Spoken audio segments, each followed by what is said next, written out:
Hi again, folks. I'm back. I'm sorry. I'll try to keep this short. Oh, please do, I hear you saying. Um, Gosh.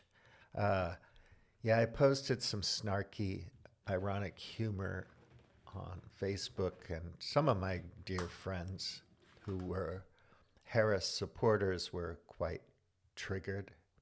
Sometimes it's hard to know what is humor on social media, especially in text. You need to use icons and memes and stuff to signal that you're joking. But sometimes a joke is meant to be barbed. It's meant to hurt a little because humor often is gives voice to frustration and dark truths that people don't want to face.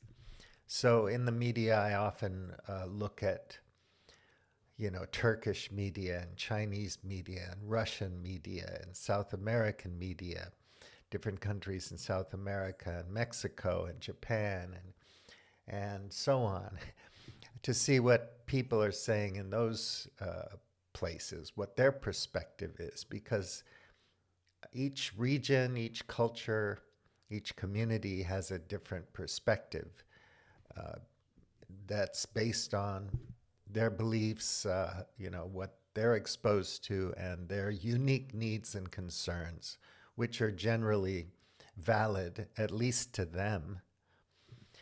So, people who are Democrats in the United States tend to be fairly uniform. Uh, they're cheering for their team, and they get very emotional about their team. And if their team loses, it's the end of the world. So yeah, the Republicans act out, and they have an insurrection and all that kind of stuff. Nothing comes of it legally. I mean, yeah, people were put in prison and went to jail, and people, there were consequences. But here we are with Trump president again. So yeah, it's frustrating, and sometimes humor is the only way I can deal with it. I've This is not my first rodeo, as they say. So yeah, I'm in my late 60s, so I'm just a dumbass baby boomer, uh, you know, entitled white Euro American, destroyer of worlds. Now I have become baby boomer, the destroyer of worlds. Anyway, years ago, I thought about things differently because over time I learned more and more about how things are, and that's just, you know, I read books. It doesn't make me special, but anyway, my views change and broaden and deepen, I think, over time. And so I take different points of view on board and am not much of a cheerleader for anyone anymore. I used to be kind of a fan of certain intellectual influencers or social critics or journalists, but I'm less and less a fanboy as time goes by because you kind of see through everyone's biases. I have biases, everybody does. And you get over it, and you move on and you try to learn something new from someone else. That's not to say that you dislike the people you once were a fan of, but they're just not that compelling anymore. So, yeah, I, after this election, I tend to look at Chris Hedges' work. I think from my perspective, he sees things quite clearly, and his worldview is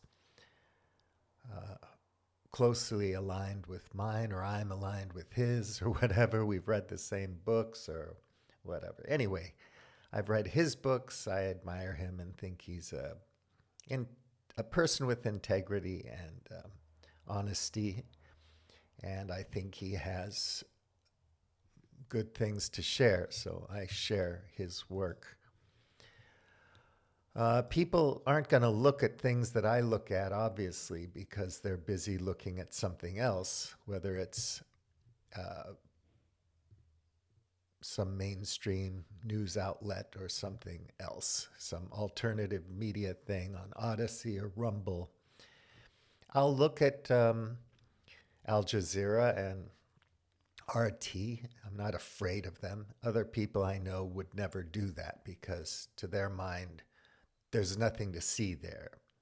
They don't hold their exact opinions as voiced and parroted on the outlets that they pay attention to, so they have nothing to offer.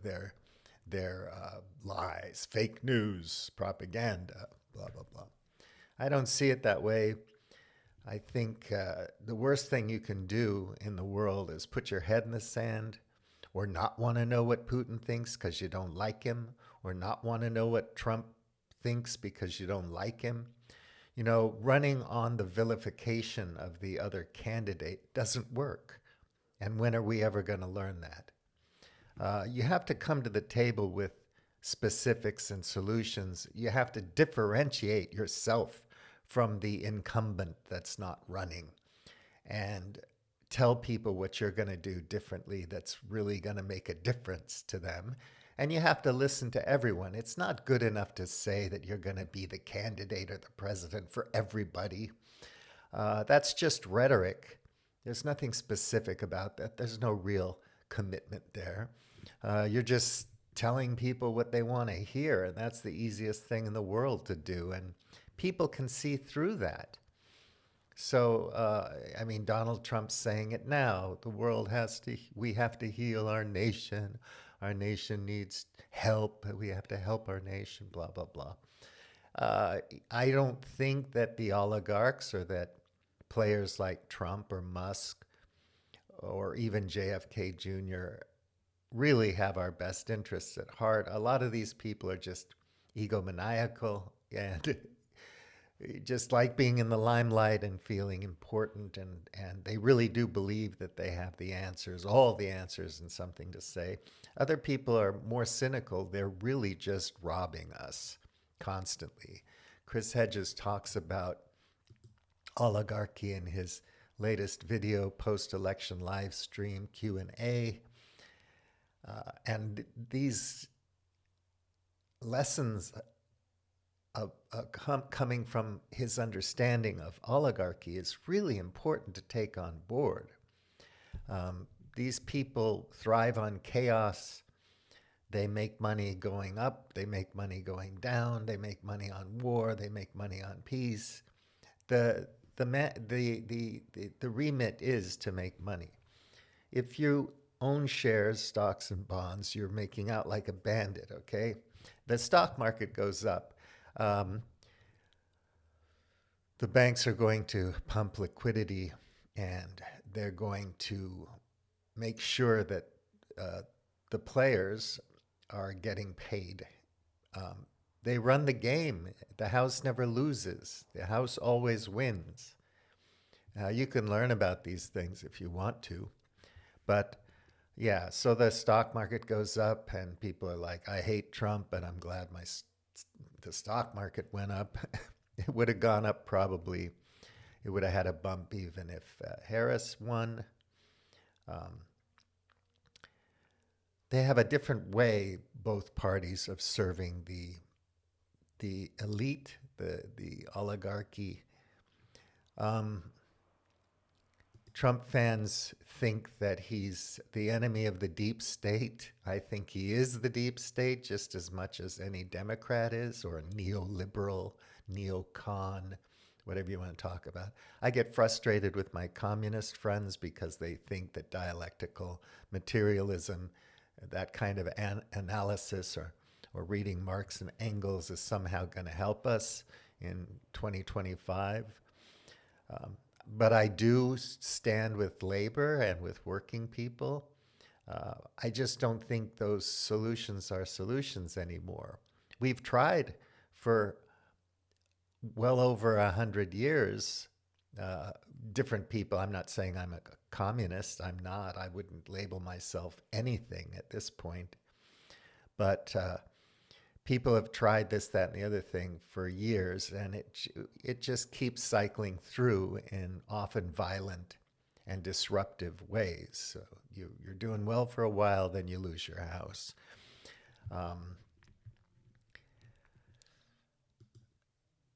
The bottom line for me is that we live in a material world, as I said last time, and these materials are not infinite. So I posted a piece on my Facebook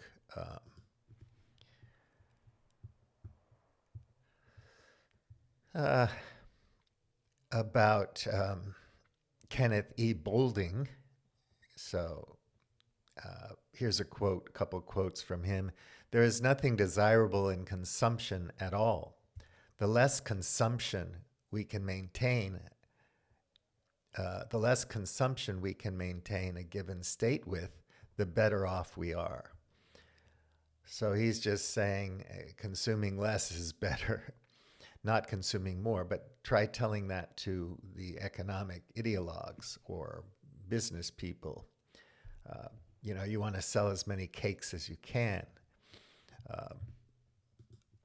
So anyway, another quote, anyone who believes that exponential growth can go on forever in a finite world is either a madman or an economist. A little humor there. And unfortunately, folks, you have a limit to your lifespan, and there's a limit to our atmosphere, and there's a certain kind of chemistry, a Goldilocks zone, if you will, within which biology, life on Earth, tends to thrive. It changes over time. The dinosaurs were around for a long time. Then something happened and they weren't anymore. Now we're here. And I think we're the asteroid that's hit the Earth. And we hit the Earth 75,000 years ago. We've been expanding. And now the tools we have to really impact life on Earth are catastrophic as a huge object from space slamming into the Earth at billions of miles an hour per second, whatever. Catastrophic, folks. Another quote by Kenneth Boulding, mathematics brought rigor to economics. Unfortunately, it also brought mortis, rigor mortis, so death, another pun.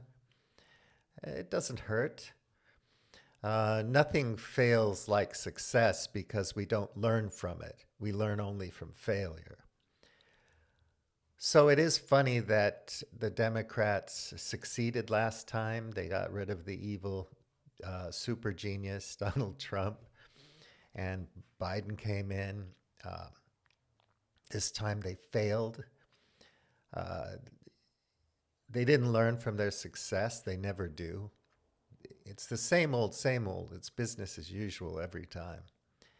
And the people being served are not us, really. So he's saying we learn only from failure, but we don't learn from failure anymore either because, the Harris team and the Democratic Party machine and all the Democrats who voted are not going to go home and interrogate themselves and ask themselves what went wrong. Like after a football game, you go into the locker room and the next few days you analyze the game, why you lost, what you did wrong, what you have to do next time to win, and so on and so forth. We don't do that in politics because we think every time a political struggle happens, we think it's existential. What's existential is no more bugs on your windshield. Eventually, that kills us all in reality, in the real world, the material world, the natural world, great nature, not big business. And these are things we need to think about, and we need to work together across nation states in coordination to solve. But that doesn't mean that we don't try to solve things locally. For example,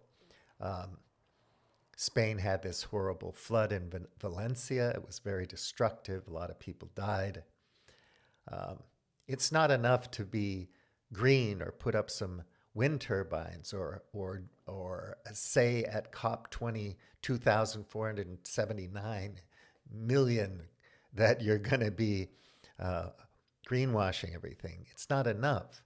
You have to understand that floods are coming, that we live in a world where these hurricanes are going to come all the time, and these floods are going to happen, and these heat waves are going to happen. And you have to invest in the infrastructure and the education and so on to help people prepare for this new world, because it's not going to be like it was on Miami Beach traditionally, shipping in the sand from the Caribbean or from the Bahamas to make sure the tourists will come to the beach every season.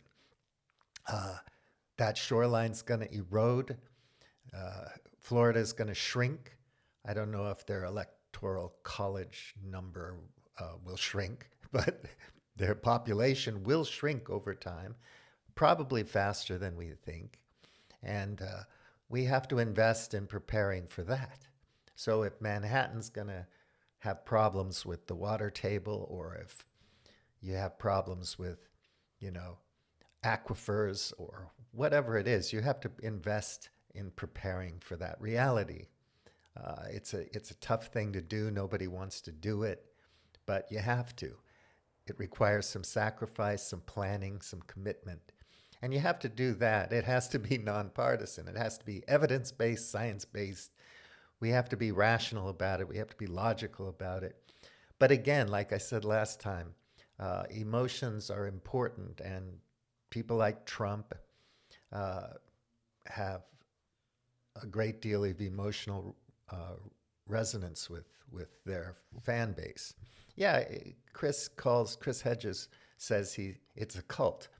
Well, it's a pretty big cult, and the Unification Church was a big cult at one time, not anymore, and it had an outsized political influence on both parties during this time. We're cultish. Human beings are like that.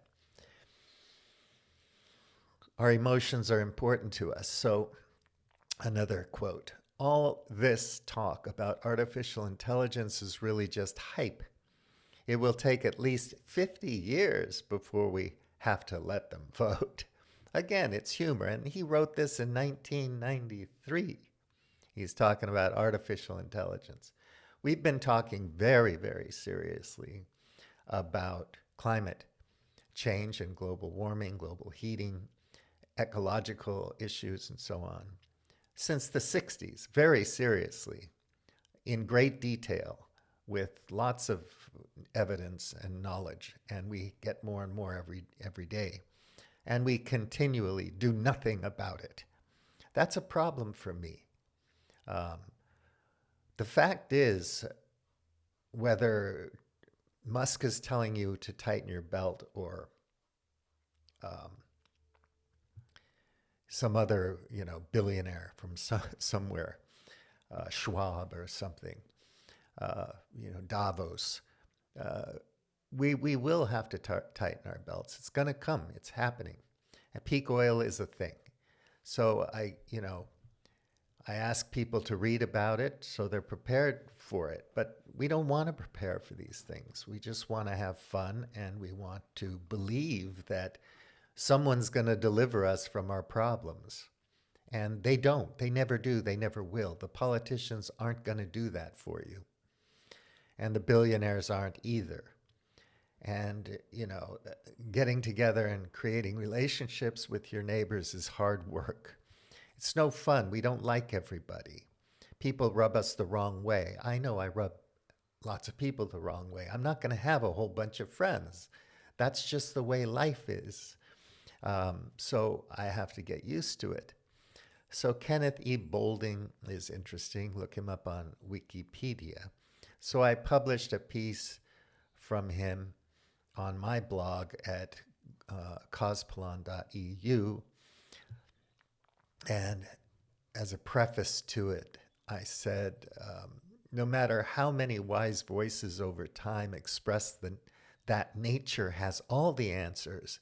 And that particular phrase I borrow from Eric Lee, who probably borrowed it from somebody else. It's nothing that earth-shatteringly beautiful minded about it, original. But anyway, nature has all the answers. We will continue to follow the empty promises of greedy, needy men who have never listened to nature and never will. We see ourselves in these childish men or women rather than ourselves in nature. So in general, more men than women we see ourselves in general, I hate to say it. But we don't see ourselves in nature, and we are part and parcel of nature. We are nature. We're animals embedded in an ecosystem. We require viruses and bacteria to live. All creatures, great and small, people. So, yeah. Then I posted some things from Intella News, which deals with geopolitics from, financial investment kind of standpoint. And, it talks about Russia still being a big player in the world, regardless of all the sanctions and stuff. And there's an article speculating on what this means, Trump administration will mean to relations between India and Russia. See, these things are plastic. They're always changing, depending on this, depending on that, who's playing, who's in charge. The things shift, alliances shift, because everybody's playing for their people, for their side. And so they're going to claim that what they do is for the Indian prime minister will claim that he's doing it for all the Indian people. Is he more sympathetic to Hindus than to Sikhs and to Muslims? Yeah, but everyone's going to say that. Trump's going to say he's going to heal America, and some Democrats don't want to be healed, so Harris is going to say, continue the fight. Fight for what? I want to know that specifically.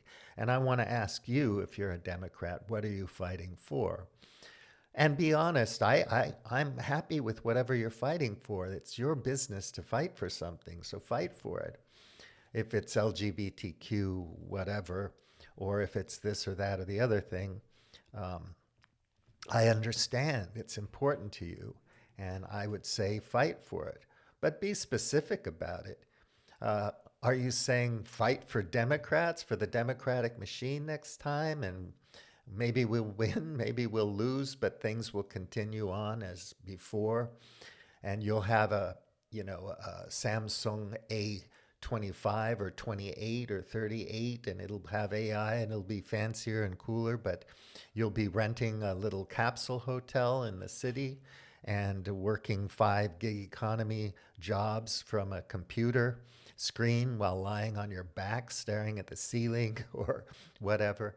Where are we going to get our food and whatnot if agricultural businesses are strapped because of lack of energy, because of the depletion of good soil, for all kinds of reasons. I mean, PFAS is a thing. Forever chemicals is a thing. Microplastics in your brain and microbiome in your gut are things. I mean, this is for real, people, and you can learn about it if you want to. And, we have to start doing something about it. We had to start doing something about it decades ago, and we haven't. And so after an election, I just don't see that in 2025, things are going to change. The things that I care about. Anyway, you don't, that's fine. You want more money, better pay. Hopefully you'd get it. I mean, the pay never keeps up with inflation, does it? Healthcare just keeps getting more expensive, doesn't it? Your rent goes up. And it's going to go up under Trump or Harris. And unfortunately, it's going to go up under Trump. We don't know what the future brings. We have no idea what that man's going to do, or the people that quote unquote run him. Because I see Trump as somebody, like most people, a little birdie sits on your shoulder and whispers in your ear, and influences you and it can change you on a dime just by whispering in your ear, an angel or a devil, one advisor or another. And then they start doing whatever they think they need to do. And they think it's their idea and they're adamant about it. And they say one thing today and something else tomorrow. And people who love Trump don't care. They'll ignore that. And people who hate him will point out these contradictions.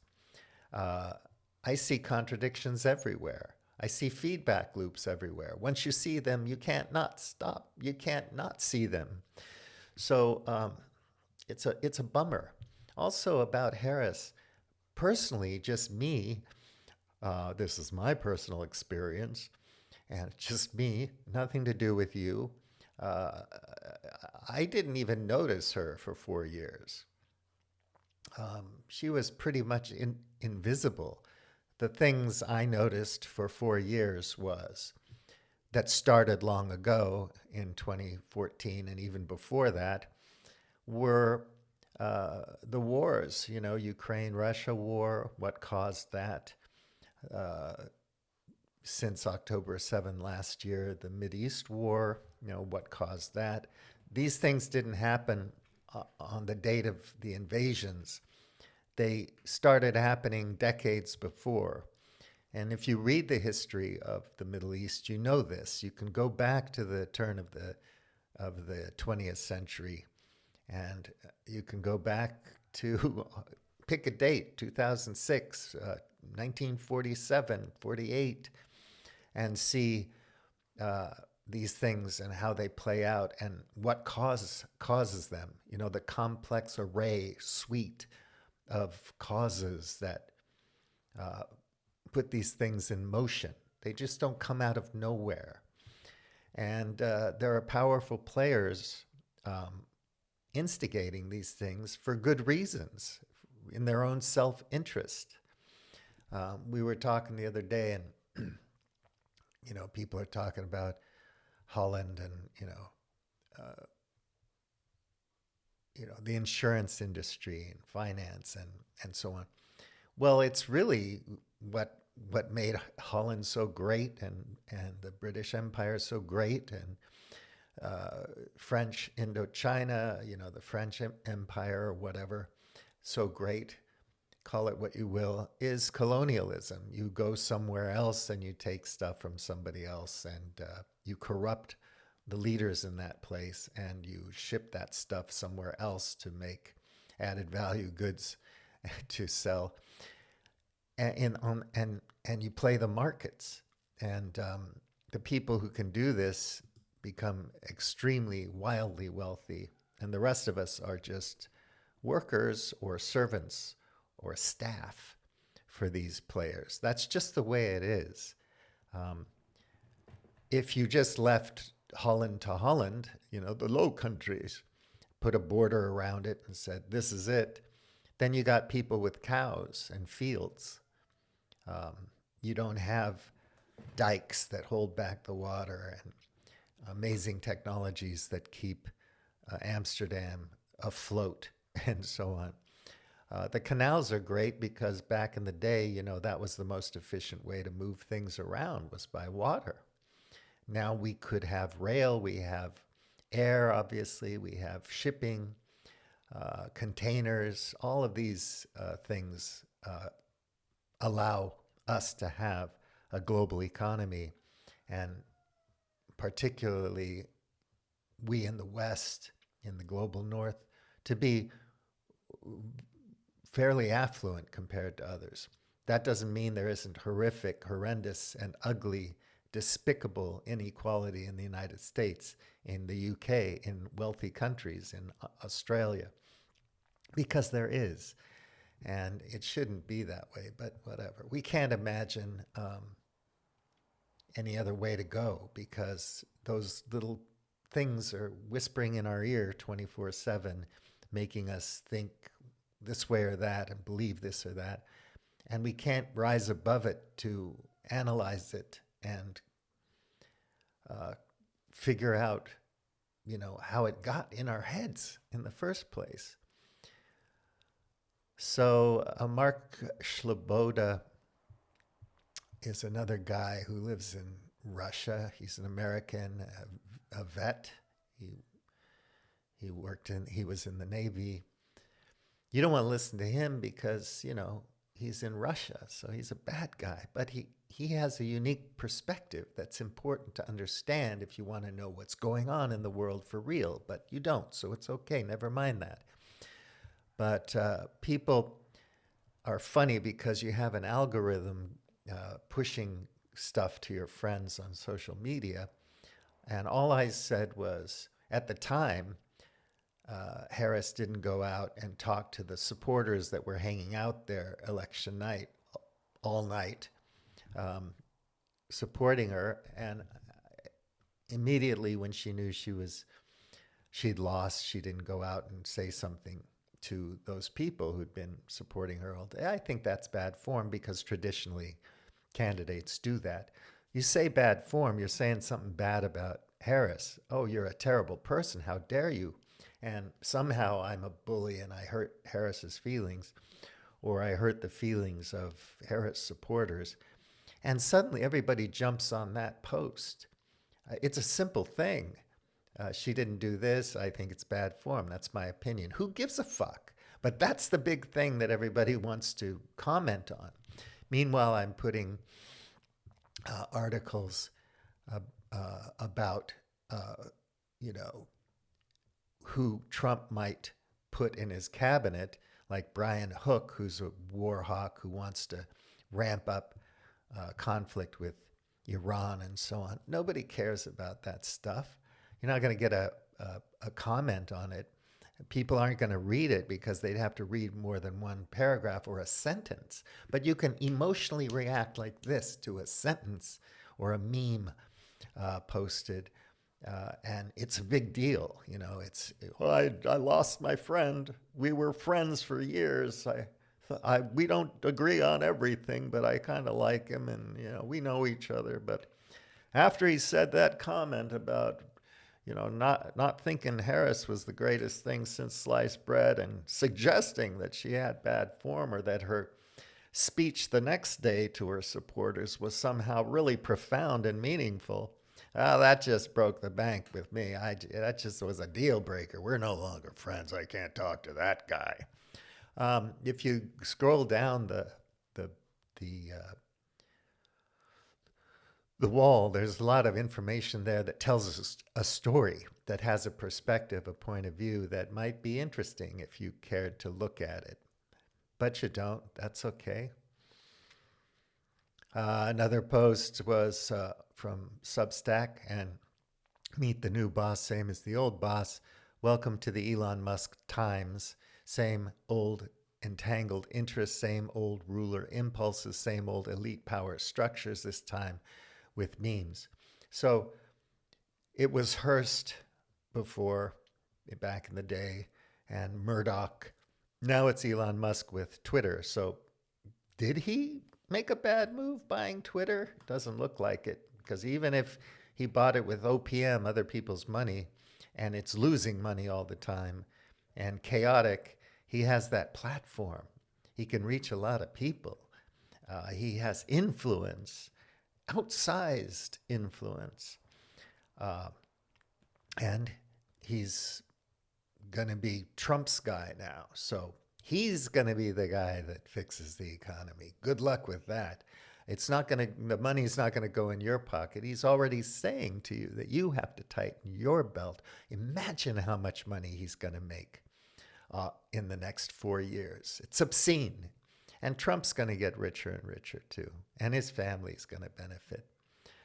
Kushner and his stuff. Oh my God. So Mark Shloboda, you don't want to listen to him.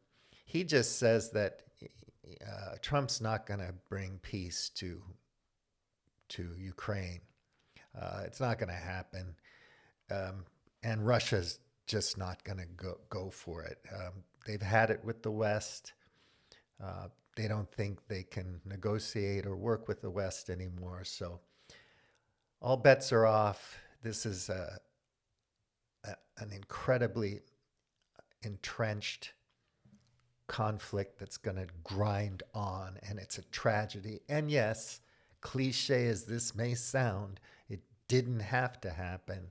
Nothing ever does, and it could have been prevented. There were deals on the table. Diplomacy could have helped, but we don't want that. We want to know that that guy's bad and this guy's good, and we're going to kill millions of people over it. So it's better to run your campaign on "We hate Trump" than anything else, right? Because that works. Apparently not. So I posted some funnies. Another thing I posted about the campaign is this guy wrote a book called Wall Street's War on Workers, and it's worth understanding labor a bit because most of us have to work. I thought that was kind of interesting. So what did the Democrats lose, he's asking. Read it. So Owen Jones is a journalist on YouTube and Novara Media and he goes on British television outlets sometimes. I think he's a decent person. He's not a Zionist, so you're going to hate him if you are, but he worries about people dying over there, young children and so on. We don't know how they die, but they die, and he worries about that. God bless him. So why? What does Owen think? I posted. It's a video worth watching. And I said, where are your fingers pointing? So you're going to blame somebody for her loss. You're not going to look at yourself. You're not going to look at your party. You're not going to look at the past 40 years and put things in context. You're just going to blame somebody. So it was stolen. Obviously, that's more what the Republicans do. You're going to feel righteous that it was a peaceful transition of power, but you're going to be really, really angry. And the Republicans are going to say, to heck with you, with your peaceful transition of power. They don't care. Half the country doesn't care. A guy posted a meme where you have dumb fuckistan, which is all the red states and all the blue states. It's called America. You can make the argument that there are two countries over there, a red and a blue country. And it's just that way. I don't think it's going to fall apart and become two countries, or two federations, but it could. In time, it probably will break down because the scale of our civilization is going to break down. It's going to get smaller and simpler as we have to deal with diminishing cheap, powerful energy sources. And we're not going to have our fusion, and we have to deal with Jevons paradox and other things. So overshoot is a thing. I keep saying that, but nobody wants to listen. It's okay. I mean, why listen to me? I share stuff about this because I'm interested in it. And why? I don't know. I just think it makes sense to be interested in how nature works and what the natural sciences say about our predicament, our situation, and have the natural sciences influence our politics a little more rather than just these ridiculous ideologies or faiths or cults. So he's got some decent opinions about things that I like. So anyhow, yeah, I did some humor stuff. Most people don't get or appreciate because they're suffering from, their loss. And of course, they're going to wake up in January and everything's going to be the same. They're going to be annoyed that Trump's doing whatever goofball shit he's going to be doing. And it could really wreck the country, this administration and what comes after, but we'll have to wait and see. We don't know. So I said woke will be replaced with slept, S-L-E-P-T, socially lacking energy, probably tired. And they all said, quote, there is no treatment for it. Blame the Chinese. And there's a picture of Trump sleeping like that. So what do I mean by that joke? I don't know. Figure it out. Should I explain it? Well, I think America is a kind of social disease. And when America sneezes, the whole world gets the worst flu they've ever had. But that's my opinion. I don't think we're the most righteous, benevolent country in the world. Never were. But we're powerful. We're not bad people. It's a beautiful country, all that. And whatever happens in the States, we're going to blame somebody else. So the Republicans, and Democrats for that matter, blame the Chinese and the drug dealers and the Mexicans and all that. There's no treatment for drugs. You just blame the drug dealers. You never look at yourself and say, why the hell am I addicted to alcohol or addicted to pain pills or shooting up heroin? What are the social causes of that? What are the conditions in my life that cause that? We don't look at that. And we're not going to treat you. We're not going to treat you like you're sick, like you have an illness, and try to make you better. We can't invest in that. We need private prisons, and we need to keep those beds full. We need private hospitals, private health care. We need to privatize everything so some people can make money. And I think maybe they will try to privatize Social Security and Medicare and so on. And see, when the profit motive is the main motive, as it is with most things in the West, see how that does for you. See what that does. Is it going to make life easier, cheaper, better? Is it going to make you healthier? There's a lot of disease of despair in the United States. And why is that? Well, blame the Chinese, blame the Mexicans, blame the commies, blame whoever. But don't interrogate yourself. Don't look at yourself, your own people, your own political parties, your own country. No. We mustn't do that. I mean, if that's your strategy for winning the football championship, you're going to lose every time unless you're willing to interrogate and learn from your mistakes, your failures. Another joke, I have several photos of migrant laborers working in fields. America couldn't eat without those workers. And you may want to drive an Uber or buy a robo-taxi from Musk, but you sure as hell don't want to work in the fields. You just don't. The Trump voters aren't voting for Trump to work in the fields. They want high-paying coal mining jobs or fracking jobs, or they want lower taxes for their shop in town or their small business or the catering company or whatever. I said, at least Americans can get work in agriculture and picking peaches now.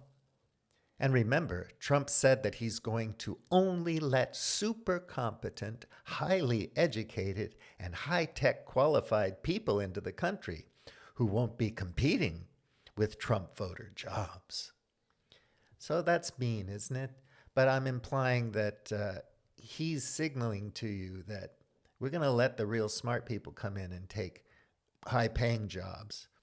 And don't worry, they're not going to take your job down at the shop down there, or your service job or whatever. Your low-paying job, basically, low-value job requiring less education and whatnot. And then I go on. After homeschooling and taking courses at privately held trade schools like Trump University, people will be able to manufacture computer chips and build flying robot taxis for high pay in super gigafactories. they'll finally be able to invest in stocks and bonds. So that's the dream, right? Privatize education, gut public education, um, make you borrow hundreds of thousands of dollars to go to a trade school or university, make it really hard on you to get an education, and then somehow it's all going to work out for you because Donald Trump's going to start another university. We know how that ended before, right? And then we complain that Trump voters are less educated than blue state voters or big city voters. What's wrong with that? Is there something wrong with that? Do you want your brothers and sisters in the United States of New Miracles to get a decent education? Or do you just want to look down on them and make fun of them and treat them like shit because they're not at your level? They don't have your status. They're not of your class. It's sad. It's wrong. And if people did listen to, if the Harris team had listened to and engaged with Trump voters, Trumpistan, they probably would have won easily. But they didn't do that. The strategy was enmity. Trump's bad. He's evil. He's going to destroy the universe, and we're your savior. Well, Trump played that game. He said the Democrats are all commies and socialists, and they're going to eat your children and take away your Bible and your guns and whatnot. And it worked. Why are people like that? Why are there so many Christian Zionists and evangelicals of the prosperity gospel type and so on?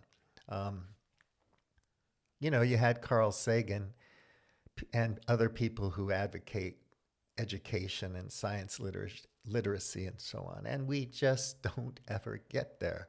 We tend to slide back in the other direction, and then we put so much financial leverage on people to get an education that they pretty much have to sell out just to survive.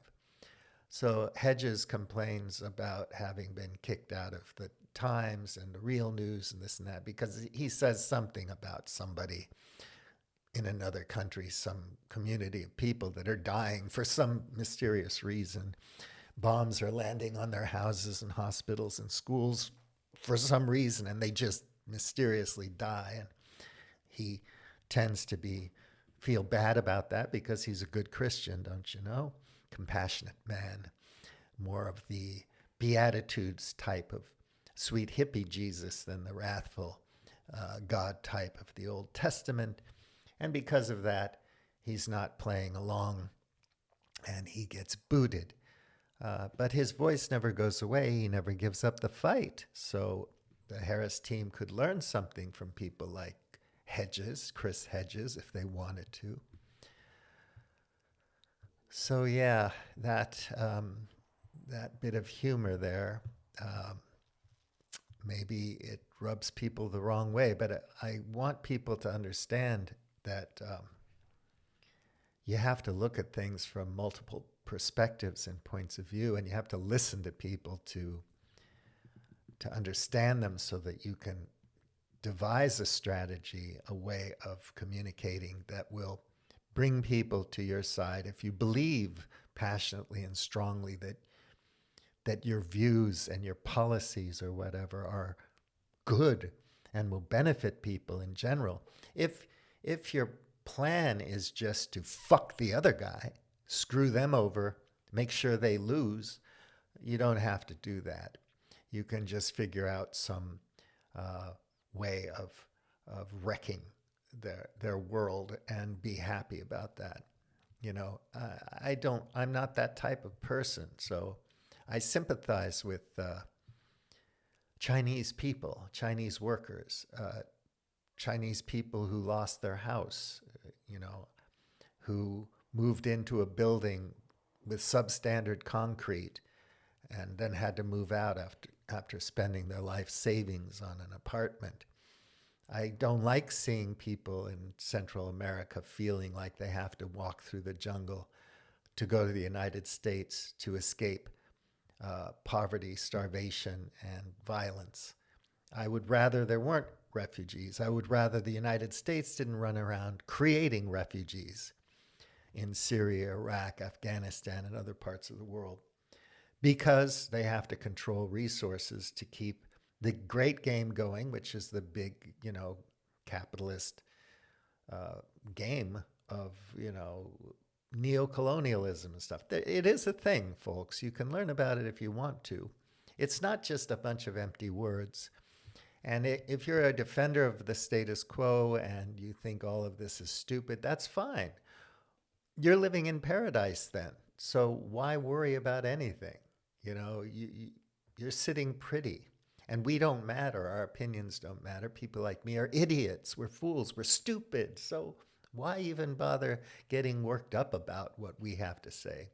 You're not going to read any of those books anyway that can teach you about these ideas and politics and political philosophy and whatever. So, I'm glad you have a 4-car garage and a 4,000 square foot deck with a kitchen and a swimming pool. I mean, good for you. You did it all yourself. You worked hard, and you're a badass. So you have nothing to worry about. And most people like that don't think about anything anyway. The rest of the world doesn't exist to them, except when they go on a trip. And hopefully they're staying in nice hotels and stuff.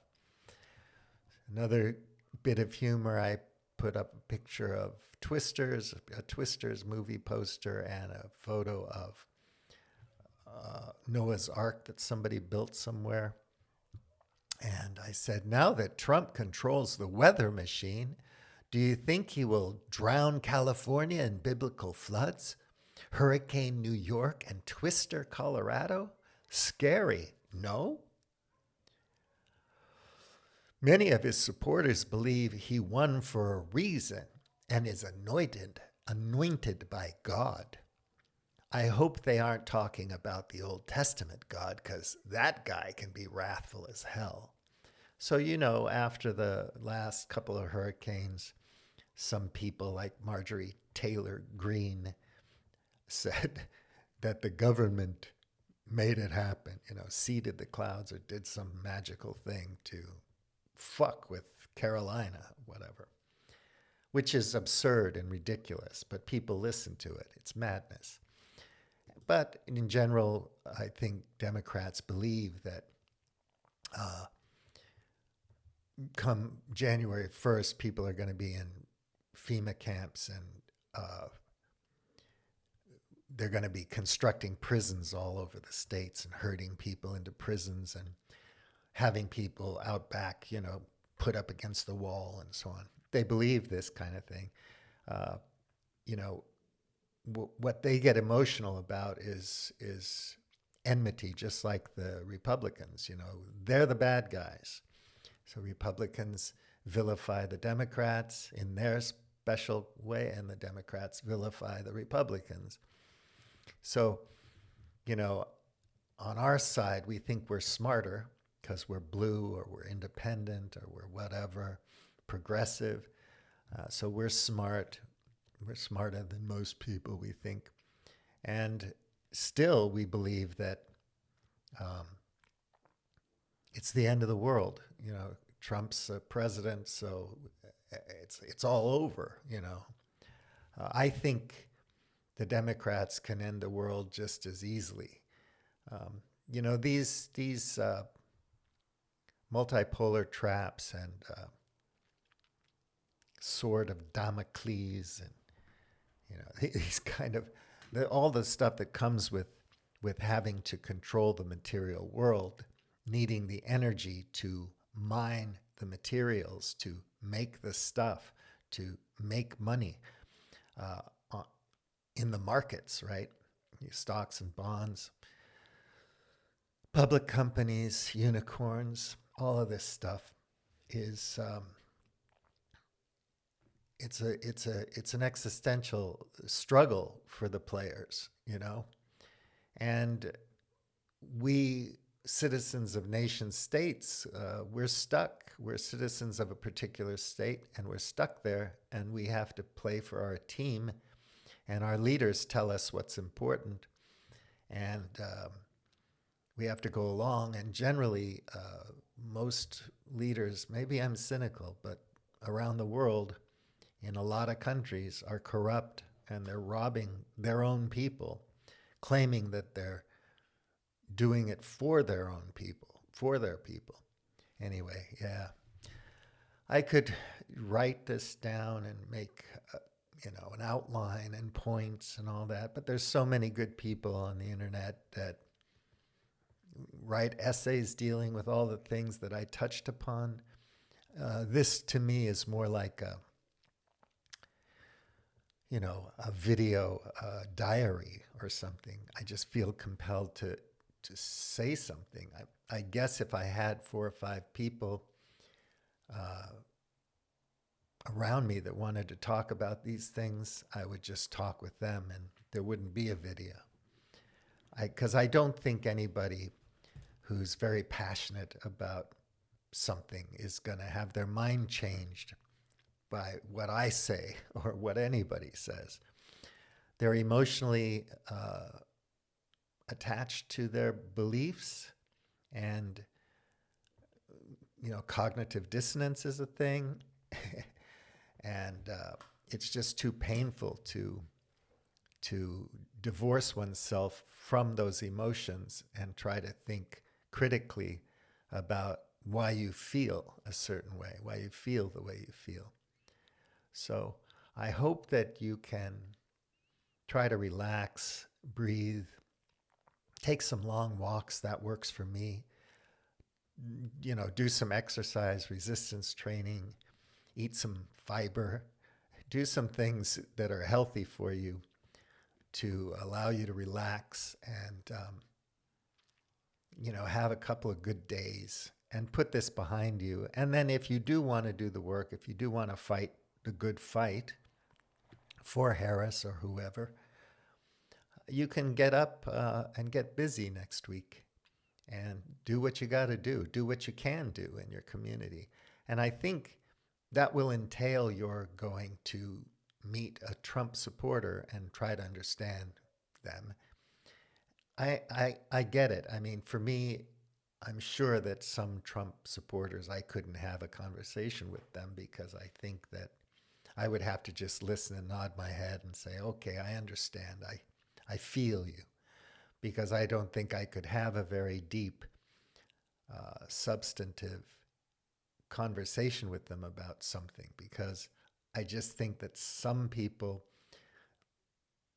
are not aware of a lot of things. So they have blind spots.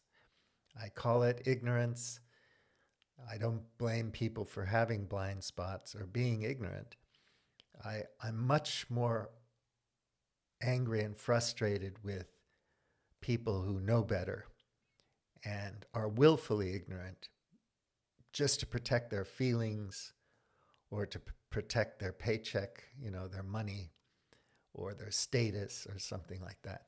Those people to me are more abhorrent than some guy who just works for a living somewhere in the red state and doesn't understand the nuances of certain things, but knows something's not right, knows he's being screwed or she's being screwed, doesn't like it, and wants some help, and is looking somewhere to someone for help. And to them, that might be Donald Trump and his people. And to you, it might be,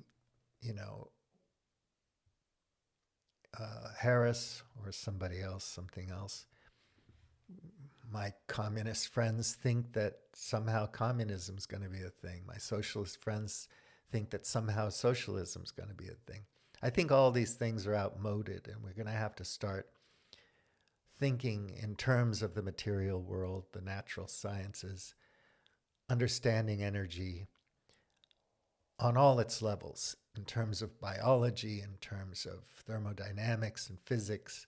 And we're going to have to look at our limitations, look at how we can live and thrive and be happy at a smaller scale, living a simpler life, and so on. So, yeah, this guy that wrote, I want to reemphasize this because I think it's extremely good stuff. But yeah, please look at Kenneth E. Boulding. So the picture on Globe Hacker's Facebook wall is a book of his called Creative Tension, The Life and Thought of Kenneth Boulding by Cynthia Earle Kerman. So that's an old book, but it's good.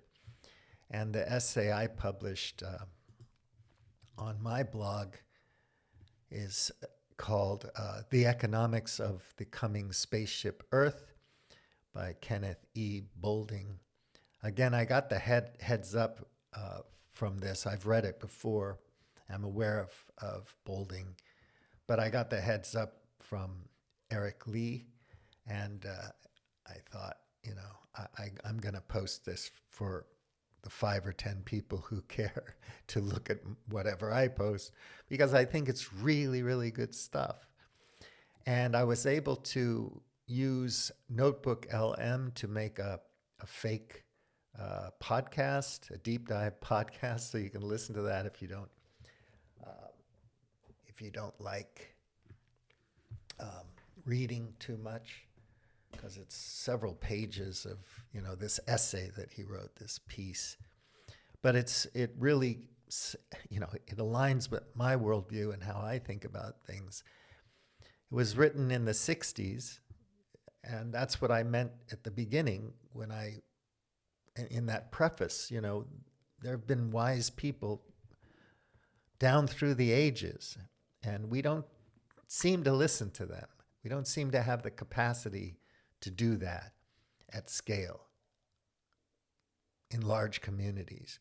And for a while in communities, we have traditions, rituals, religions, and so on that can help us come together and give us kind of a lattice work, a framework for understanding the world and meaning and how to behave well, ethics, morals.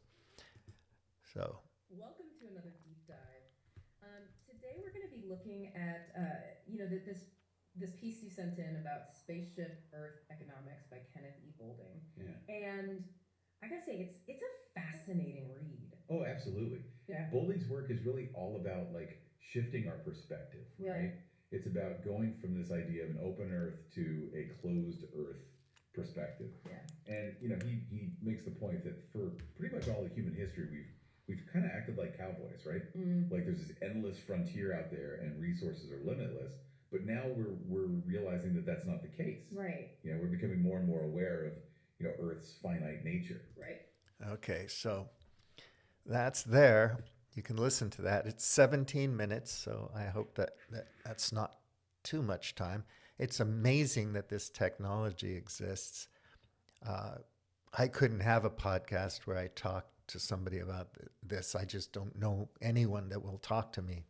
So that's on me, man. I'm just not that charming or interesting, I guess. So, but, you know, it allows me to put up some audio there for people that they can get the gist of the essay, the piece, the paper, without having to read through it all. People tend to not want to read a lot, so if I post these things on my Facebook, generally going down the wall, there's kind of a theme to it. Several things I post, there's a kind of a theme to it at that moment. And if you did look at it, you would get that. But again, people just look at the one-liners, you know. Harris didn't address her fans after learning she lost, and that's bad form. And then you get all kinds of vitriol from it. Woo, man. I think if people saw what I was posting in context, they would not be so mad at me. But that's my fault. I put that humor out there. People don't appreciate it. I just have to take that. You know, they don't like it. So that's that. So go to cospelon.eu and check that out. Go to Facebook/Globe Hackers and scroll those articles. I think it's good information if you're interested in that stuff. And thank you for spending so much time with me. I had to do it. So take good care. Have a nice rest of the week. Buliamti out.